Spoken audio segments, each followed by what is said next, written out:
कहानी है giant mango. Basantipur गांव में रामकिशन नाम का व्यक्ति रहता था। रामकिशन आम की खेती करता था और अपने ही खेत के आम से स्वादिष्ट स्वादिष्ट अचार और आम पापड़ बनाकर बेचता था। उसी गांव में प्रधान सिंह नाम का व्यक्ति रहता था। प्रधान सिंह घमंडी था। लोग उससे बात करने तक को कतराते थे और उससे बहस करना तो मतलब सिर भट्टी में देने जैसा था। एक दिन प्रधान सिंह रामकिशन की दुकान पर आया। अरे क्या बात है रामकिशन, नया घर बनवा लिया, दुकान भी बड़ी कर ली है, लगता है कुछ ज्यादा ही मुनाफा हो रहा है।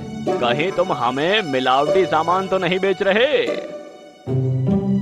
वैसे भी आजकल लोग पैसे के लिए कुछ भी कर देते हैं।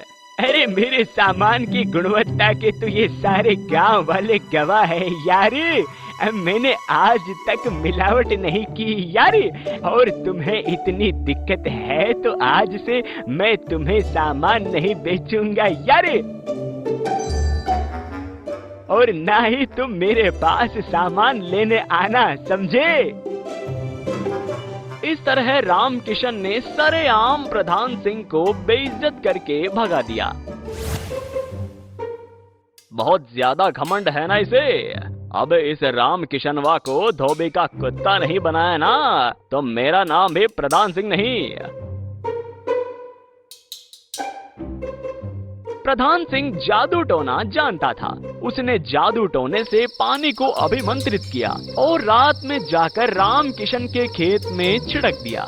पानी के काले जादू से सारे आम के पेड़ सूख गए और जमीन बंजर हो गई। रामकिशन सुबह उठकर अपने खेत गया तो अपने खेत का ऐसा मंजर देखकर रामकिशन हताश हो गया और खेत के एक किनारे बैठकर रोने लगा। तभी वहां से एक साधु बाबा गुजरे। साधु बाबा ने उससे रोने का कारण पूछा तो रामकिशन ने सब बताया कि कैसे उसके खेत रातों रात सूख गए। साधु बाबा ने कुछ देर ध्यान लगाया और कहा, तुम्हारे खेत पर काले जादू का असर है, ये सब उसी का प्रभाव है। और अपनी झोली से एक लोटा निकालते हुए कहा, ये भगवान का चरणामृत ले जाओ और किसी भी एक पेड़ पर छिड़क देना। भगवान की कृपा से तुम्हारे सारे नुकसान की भरपाई हो जाएगी। रामकिशन खुश हो गया और एक पेड़ पर चरणामृत छिड़का। कुछ देर बाद देखा तो पेड़ पर एक जॉइंट आम लगा हुआ था जो आकार में रामकिशन से भी बड़ा था। फिर रामकिशन जॉइंट आम को बेचने के लिए बाजार ले गया ताकि कुछ पैसे ला सके। लेकिन जब वो बाजार पहुंचा तो हैरान रह गया क्योंकि हर कोई उस जॉइंट आम को खरीदना चाहता था और जॉइंट आम को खरीदने के लिए देखते ही देखते बोली लगने लगी। लोग ऊंची ऊंची बोली लगाने लगे। तभी जॉइंट आम की खबर राज्य के राजकुमार तक पहुंची। इतना बड़ा आम मैंने आज तक न तो देखा है और न ही उसके बारे में सुना है।